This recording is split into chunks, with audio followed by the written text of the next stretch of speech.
Gab, open up! Pinahid ko ang luha ko nang marinig ang sunod-sunod na katok sa pintuan. Bakit mo ka nag-aalala siya? Just go if you're leaving. Don't mind me. Diretsahang sabi niya sa maotoridad na boses. Damn, Gab. What's going on with you? You know what? I can't understand you. This is shit, you know? Damn it! Nagulat pa ako sa sigaw niya. Pero mas nagulat ako sa kalabog ng pinto. Hindi niya talaga ako maintindihan dahil hindi niya alam yung pakiramdam na pagtaksilan at patuloy na niloloko. Napaupo ako sa sahig at umiyak ng tahimik habang niyayakap ang sarili ko. Now, I feel like I'm so miserable. I thought we're going to have a happy family. Bakit ngayon pa? Bakit ngayon pa na handang-handa na akong ibigay sa kanya ang lahat ng nasa akin? Ngayon pa na dumating ang mga bagay na dapat ako lang mabibigay sa kanya. I am caressing my small tummy while smiling ear to ear, but still, the tears lick down on my cheeks. You're part of me that I can't let go, I whispered to myself, talking to my baby. Yes, my baby is the very important and special to my life that God gave this wonderful gift. Kaya akong pakawalan si Rafael para lang sa pamilyang binubuo nila. Pero kailanman hindi ko gagawin yon sa ikasasama ng baby ko. Mawala na sa akin si Rafael kahit masakit. Wag lang baby ko dahil may mas masakit pa sa mararamdaman ko kapag nangyari yon. Minulat ko ang mga mata ko nang maaninag ko. Ang sikat ng araw, kagad kong nilibot ang paningin ko sa nakita kong nasa loob ng kwarto. Ano ang ginagawa ko rito? Nakita kong natatandaan. Wala ako natandaang pumasok ako sa kwarto kagabi. Ang alam ko lang nasa banyo ko. Sinapok ko ang ulo ko nang makaramdam ako ng pagkahilo. Bababa sana ako sa kama nang mapansin kong may pagkain sa center table. Kaya nilibot kong mali ang paningin ko sa buong kwarto para makita kung sino nagdala nitong pagkain. Para sa akin ba to? Takang tanong ko sa sarili nang matakam ako sa masasarap na pagkain na nasa harapan ko. Si Rafael kaya ang may gawa nito? Akala ko galit siya sa akin. Bakit may pagkain dito? Matagal na nang huling paghanda niya ako ng pagkain. Lumapit ako sa center table nang nakangiti. He prepared this for me? I saw a small paper on the plates and I read the note. Nawala ang ngiti sa labi ko nang mabasa ko ang nasa sulat. Para bang inihip lang ang hangin ang ngiti sa labi ko at napalitan ng lungkot ang nararamdaman ko habang naalala ko ang nangyari kagabi. Sino nga ba naman ako para gawan niya ng pagkain? I smiled bitterly and appreciate the food in front of my cousins. Ang sasarap nito. Umalis lang ako sa bahay. Marunong silang magluto. Ang gagaling naman. Hindi mo lang ako hintay gumising bago sila umalis. Masarap to, baby. Made by Tita Sarah and Tita Shane. Hinaplos ko ang tummy ko at kumuha ako ng isang ham. Natatakam ako sobra. Nakikita ko pala ang mga pagkain. Naglalaway na kagad ako. Pero nang kakainin ko na, bigla ako nasuka nang maamoy ko ang pagkain. Kaya kagad akong tumakbo papunta sa banyo at nagduduwal. Sukang-suka ako pero wala naman akong isuka kundi puro laway lang. Pagkatapos kong magsuka, maghilamos at nagmumog na ako. Sa sobrang pagkakatakam ko, nakalimutan ko ng mag-toothbrush bago kumain. Pero hindi naman ako nakakain. Amoy pa lang ang lansa-lansa, hindi naman isda. Nakakainis. Nilipat ko muna ang tingin ko. Niligpit ang higaan bago dinala sa kusina ang mga pagkain na nasa kwarto. Dahil kahit anong subo kong kainin, hindi talaga gusto ng pang-amoy ko. Kaya, naisipan ko na lang na sa labas kumain. Tanghali na. Paniguradong wala na rin dito sa bahay si Rafael dahil may pasok pa siya sa opisina. O baka nga kagabi pa siya umalis. Pinuntahan ng mag-ina niya. Hindi ko nga alam kung ako ang nagdala sa sarili ko papunta sa kama o may ibang gumawa noon sa akin. Dahan-dahan akong bumaba ng hagdan hanggang sa papalabas ng bahay. Nakasuot ako ng overall spaghetti strap pants, then white flat shoes. Dala-dala ko rin isang folder na may lamang resume ko. Bala ko kasi na mag-apply ng trabaho. Nakakaya naman kay Rafael kung aasa ko sa kanila, lalo pat may binubuhay na naman na siyang pamilya. Nakakaya naman kay mommy kung sa kanila pa ako aasa ngayon, may asawa na nga ako. Ayoko rin naman na malaman lang nangyayari. Isa pa, kailangan ko mag-ipon para sa panganganak ko. Pambili ko ng vitamins. Madami pa akong bibilhin para kay baby, para sa check-up namin ng baby ko. Speaking of check-up, schedule ko bukas. I need to get a job for myself, for my baby, at paano rin mabayaran ko si Arvin. Kahit pa sabihin niyang libre yon, nakakaya naman sa kanya.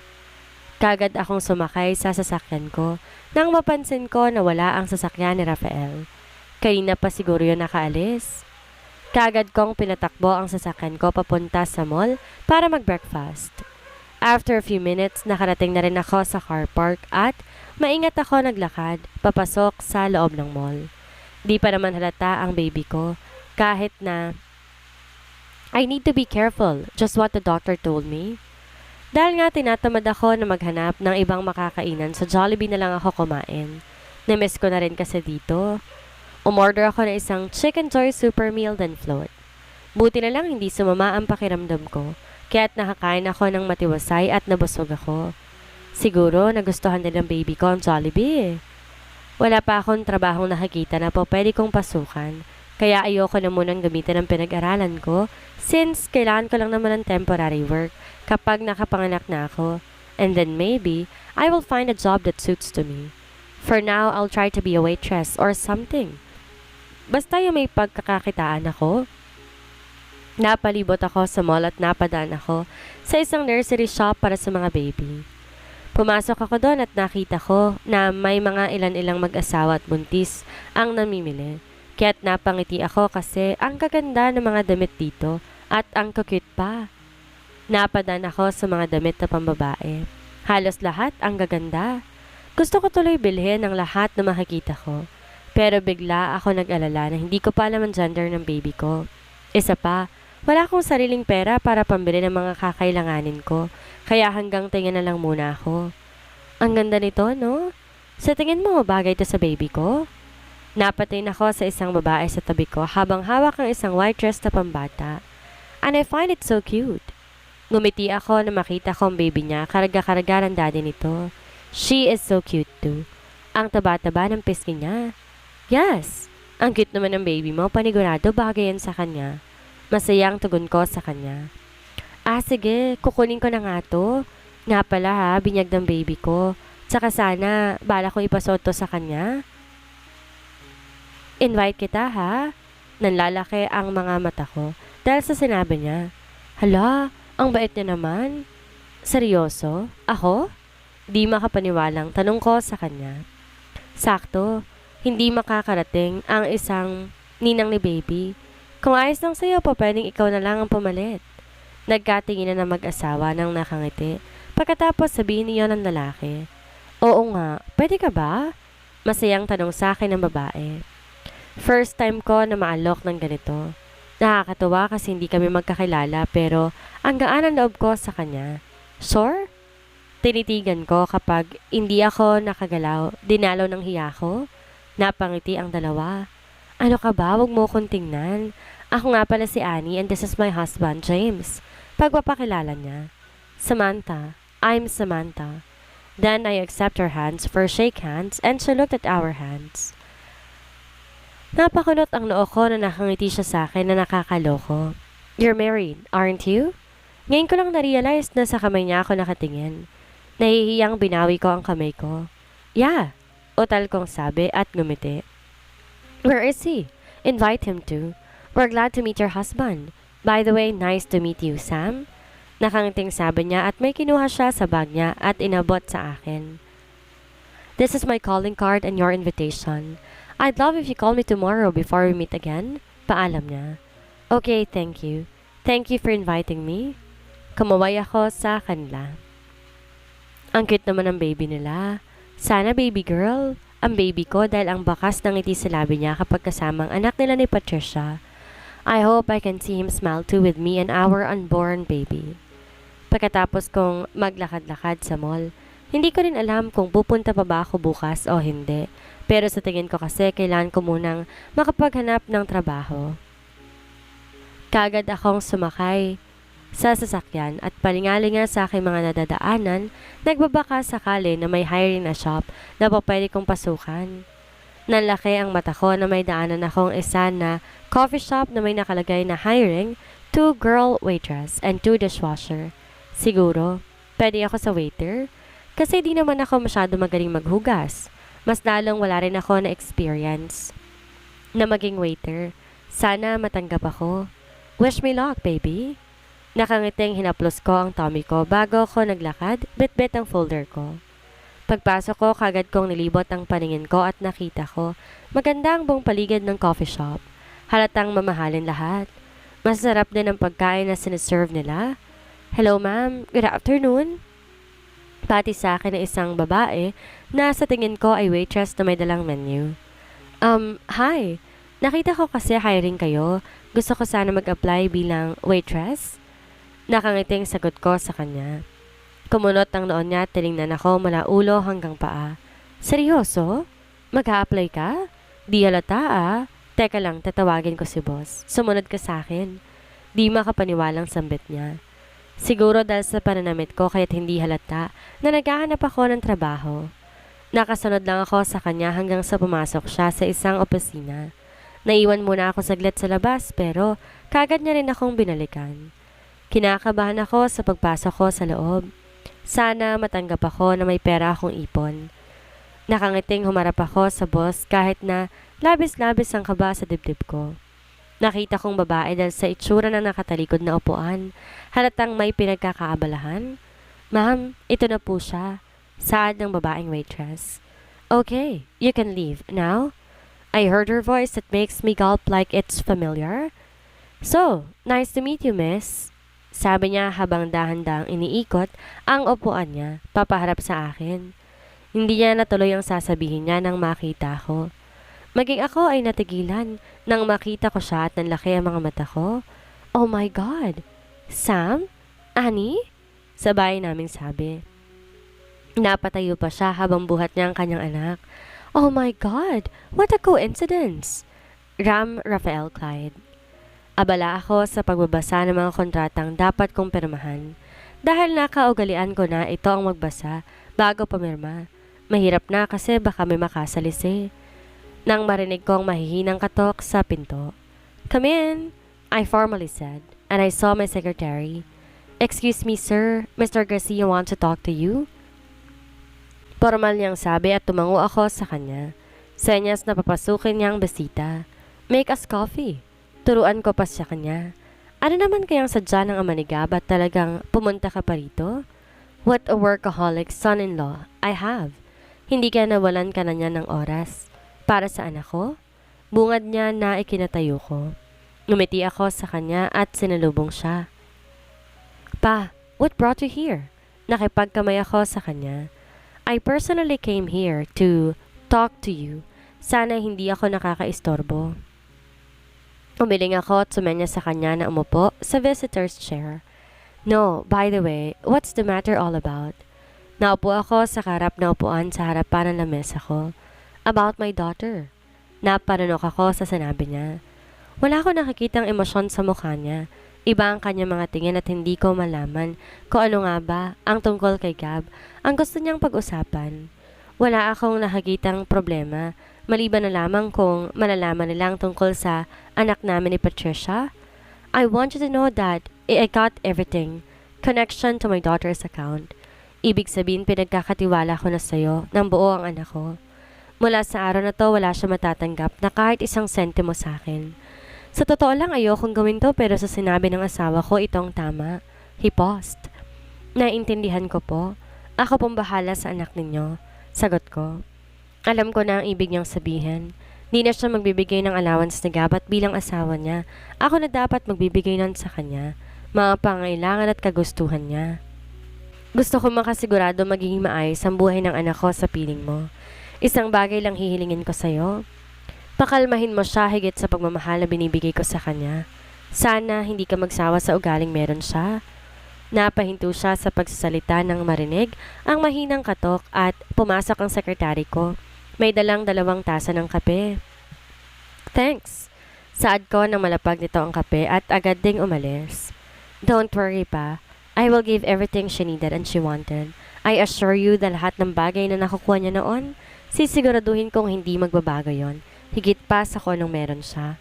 I want you to know that I love your daughter every single minute. Ngumiti ako sa kanya na kinatango niya. Mabuti kung ganun. Aasahan ko yan, Ram. Sumimsim siya ng kape. Ngayong malinaw na sa'yo, ikaw nang bahalang magpaliwanag sa kanya. Give her a kiss for me. I have to go. Tinap niya ang balikat ko nang makatayo. I will. Agad kong tugon. Nang makaalis siya, agad akong bumalik sa upuan ko at may tinawagan ako para makapag-transfer ng pera sa account ni Gab. And enough money to afford her wanted and she needed. Ayoko magtaka siya na walang naman ang mga cards niya. Samantha Gabriel. Tinignan ko ang mga damit ko sa closet. Wala na akong biling bago. Ngayon dahil sa walang laman ang cards ko. Hindi ko alam kung madami akong damit na bago na hindi ko pa nasuot kahit pa pwedeng doon na lang ako mamili para bukas. Tuloy na ang pagdala ko sa binyag ng anak ni Annie, lalo pat siya ang boss ko ngayon. Buti na lang tinanggap niya ako sa isang kondisyon na magiging ninang ako ng anak nila. Di naman mahirap yun kaya tinanggap ko na may mapagkakakitaan man lang ako. Ayaw niya nga akong gawing waitress pero nagpumilit ako. Nakakaya naman kung biglang cashier na ako since wala naman vacant ton. Hey! Napalingon ako sa may pintuan nang marinig ko ang boses ni Rafael. Napatingin ako sa wristwatch ko at alas 10:50 ng gabi. Naisip niya pa rin palang uwian ako? Akala ko kasi hindi. Nasanay na ako mag-isa maghapon na walang text or tawag. Parang wala nga akong asawa. Kinuha ko ang damit na nagkalat sa kama sa dami ng di ko pa nasusuot. Nahirapan akong pumili ng kung anong magandang isuot. Akala ko hindi siya uuwi kaya sinolo ko na ang kwarto. Hi! Tipid kong sagot sa kanya habang abala sa paglalagay sa paper bag ng mga damit ko. Since nakalagay pa sa paper bag kaya't binabalik ko lang. I didn't bother you whole day. How's your day? Di niya ako inabala maghapon o wala talaga siyang bala kausapin ako. Naglakad siya papalapit sa akin at nang akmang hahalikan niya na ako, kagad kong iniwas sa mukha ko sa kanya, dahilan para matigilan siya. Okay lang. Sanay na akong hindi nila inaabala. Labag sa loob kong sagot at naglakad ako papunta sa closet nang maramdaman ko ang kamay niya sa braso ko, dahilan para mapatayin ako sa mata niya. Hindi mo ginalaw yung pagkain kaninang umaga na, sorry naging busy ako. Don't worry, lilinisin ko yon. Pagkatapos ko rito, wala rin naman kasi sa isipan niya. Nakalimutan ko na yon, panigurado. Sira na kasi kanina pang umaga yung nadatnan niya pa. That is not what I mean. Kumain ka ba maghapon? Tango lang ang sinagot ko sa kanya at inalis ang pagkakahawak niya sa akin. Hindi mo naman problema kung kumain ba ako o hindi. Magpahinga ka na. Iniiwasan mo ba ako? Gab, alam kong may kasalanan ako sa'yo. Pero wag mo naman. Wala akong sinabi. Wala akong ginagawa. Wala rin akong hiniling kahit ano mula sa'yo. Huwag mong simulan, please lang. Putol ko sa sasabihin niya at naglakad ako papunta sa closet. Kaagad kong inayos sa mga gamit ko at paglabas ko ng kwarto, wala siya. Panigurado naglilinis siya ng katawan, kaya't kinuha ko ng unan at kumot ko at dinala sa sala bago dumiretso sa kusina. Pagbukas ko sa mga pagkain tinakpan ko kanina, ay sira na nga. Nasayang tuloy ang effort nila Shane. Di ko man lang nakain. Nilagay ko na sa basurahan ang mga panis na pagkain at hinugasan ko na ang mga kagamitan. Nakaramdam ako ng antok. Pagkatapos ko maghugas kaya't agad akong bumalik sa sala. Inayos ko ang mga throw pillow. Kasya naman ako rito at isa pa. May aircon naman kaya't para nasa kwarto lamang ako. Huwag mong sabihin na dyan ka matutulog. Bakit? Saan pa? Sa kwarto kasama siya. Tapos ano? Busy siya sa phone niya habang kausap si Patricia kahit na doon siya nanggaling. Dito ako komportable. Nahiga na ako at narinig kong naglakad sa pababa. Your father talked to me earlier, he said. I know. Tumawag sa akin si mom about that. Don't worry. Hindi ako hihingi sa'yo. Di ko na mapigilang tumulo pa ang luha ko. Kakatawag lang ni mommy sa akin. Kaya naisip ko na yun nga ang dahilan. Kaya wala akong pera kahapon. Well, wala naman talaga akong pera. Kung may laman na yung cards ko, hindi pa rin naman yun sa akin eh. Kay Rafael pa rin naman yun. Yeah, but it is my responsibility to give everything you needed and wants to make you happy. Do you think money will make you happy? Kaagad kong tanong sa kanya. Nilingon ko siya at ngayon ko lang napagtanto na nakaupo siya sa tabihan ko habang nakatitig sa akin.